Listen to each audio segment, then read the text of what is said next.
आदिकाल।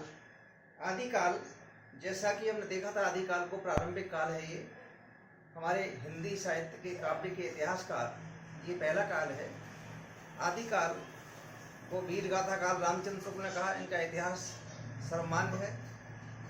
इस वीर गाथा काल वीरों की घटनाएं, वीरों की कथाएं थी, इसलिए उन्होंने वीर गाथा काल कह दिया। आदिकाल में अगर हम देखें तो राजनीतिक उहापोह बहुत रही है।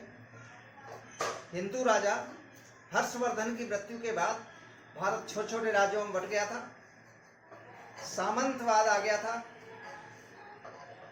राजा अपने को सामंत मानते थे। दो वर्गों में हमारा समाज बट गया था और राजनीति बड़ी विचित्र हो गई थी। इसका अनुशासनहीनता आ गई थी इसमें, और सब अपनी अपनी चला रहे थे। ऐसे समय में भारत छोटे छोटे राज्यों में बट गया था।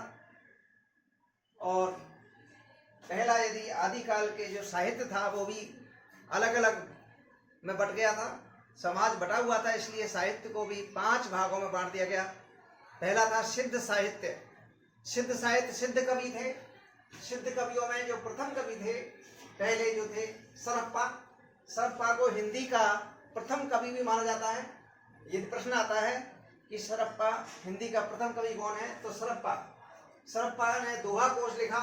इसके अलावा लुइपा, सरप्पा, करप्पा और ढोंग आदि ये जो है सिद्ध साहित्य के कवि माने जाते हैं। दूसरा, जैन साहित्य। जैनियों ने अपना साहित्य अलग बनाया, उनके हमारा साहित्य अलग है। तो जैन साहित्य के जो प्रमुख कवि थे मुनिजिन विजय, इन्होंने एक पुस्तक लिखी आराधना। संस्कारों की पुस्तक है ये आराधना, पत्रिका भी है। दूसरे हैं शालिभद्र सूरी, इन्होंने लिखा भरतेश्वर बाहुबली रास।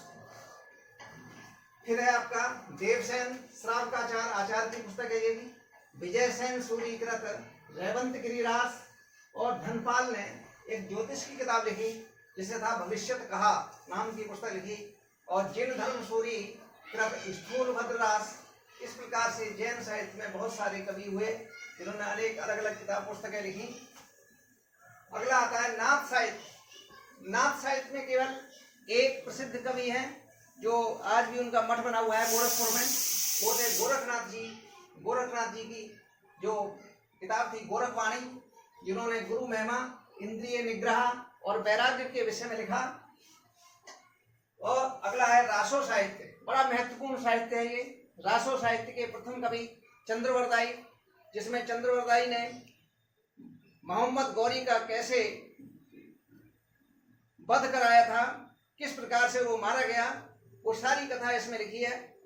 चंद्रवरदाई और पृथ्वीराज दोनों मित्र भी थे, सामंत और मित्र सेवक ऐसे थे।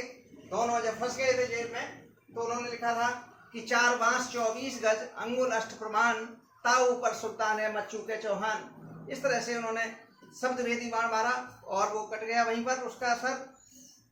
और बाद में जो है दोनों को घेर लिया गया और दोनों एक दूसरे की तलवार से मर गए। इस तरह से जो उनका अंत हो गया।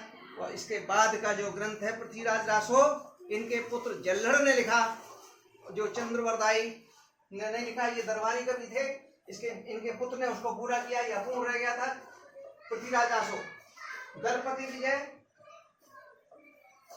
ने खुमान रासो लिखा। ये परमाल रासो जो है जगनिक ने लिखा। ये आलाखंड है, 52गढ़ की लड़ाई है इसमें। और बीसल देव रासो, ये पुस्तक लिखी नरपत नाला ने।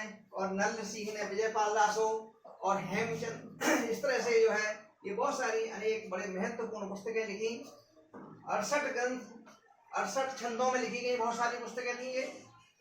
इस प्रकार से अगला है लौकिक साहित्य। लौकिक साहित्य में सबसे पहले मनोरंजन गर्दन ढोला था, गांव गांव होते थे ढोला, तो ये पहली पुस्तक थी। इसके प्रमुख कवि थे कुशल राय वाचक। कुशल राय वाचक ढोला मारूरा दुहा नाम की पुस्तक लिखी, जो गांव गांव ढोला होते थे। दूसरे थे हेमचंद। हेमचंद ने प्रबंध चिंतामणि लिखी। यहाँ ध्यान रखना पड़ेगा, एक चिंतामणि है जो रामचंद्र शुक्ल की है। ये है पूरी पुस्तक का नाम है प्रबंध चिंतामणि। दूसरा है अमीर खुसरो। अमीर खुसरो बड़ा मुसलमान होते हुए भी बड़ा भारत का बड़ा भक्त था उसने अरब में जाकर कह दिया मैं हिंदुस्तान की तूती हूँ और मुझे अगर पूछना है मुझे हिंदी में पूछिए। तो बड़ा हिंदी का प्रेमी कवि थे। इन्होंने पहेलियाँ पूछी। पहेलियाँ बहुत सारी पहेलियाँ हैं। एक कुआ 32 कुमारे, जामे झूले 9 बंजारे, तो इस तरह से बहुत सारी। और मुकरियाँ भी लिखी इन्होंने कि आधा बुगला आधा सुहा, एक खेत में ऐसा हुआ। छोटी छोटी मुकरियाँ भी लिखी इन्होंने। ये जो है अमीर खुसरो बड़े प्रसिद्ध कवि हुए हैं। अब इसमें देखें इसकी क्या प्रवृत्तियां रही। इसकी सामंतवाद था, दो वर्गों में बटा हुआ था समाज। तो इसमें आश्रयदाताओं की प्रशंसा, युद्धों का सजीव वर्णन और डिंगल पिंगल शैली का इसमें खूब प्रयोग हुआ। श्रृंगार रस के साथ साथ वीर रस का भी प्रयोग हुआ। इस आदि काल में 68 ग्रंथ, 68 प्रकार के छंदों का प्रयोग हुआ, अलंकारों का प्रयोग हुआ। बड़ा महत्वपूर्ण है ये आदिकाल। इसमें 5 भागों में साहित्य बांटा गया, मैंने अभी बताया था। इसमें सबसे पहला सिद्ध साहित्य, जैन साहित्य, नाथ साहित्य, जासव साहित्य, लौकिक साहित्य, इस प्रकार से 5 साहित्य हैं। 5 की अलग अलग रचनाएं हैं। बड़ा महत्वपूर्ण काल है। इसमें बहुत सारे प्रश्न आते हैं, कंपटीशन की दृष्टि से भी देखते हैं।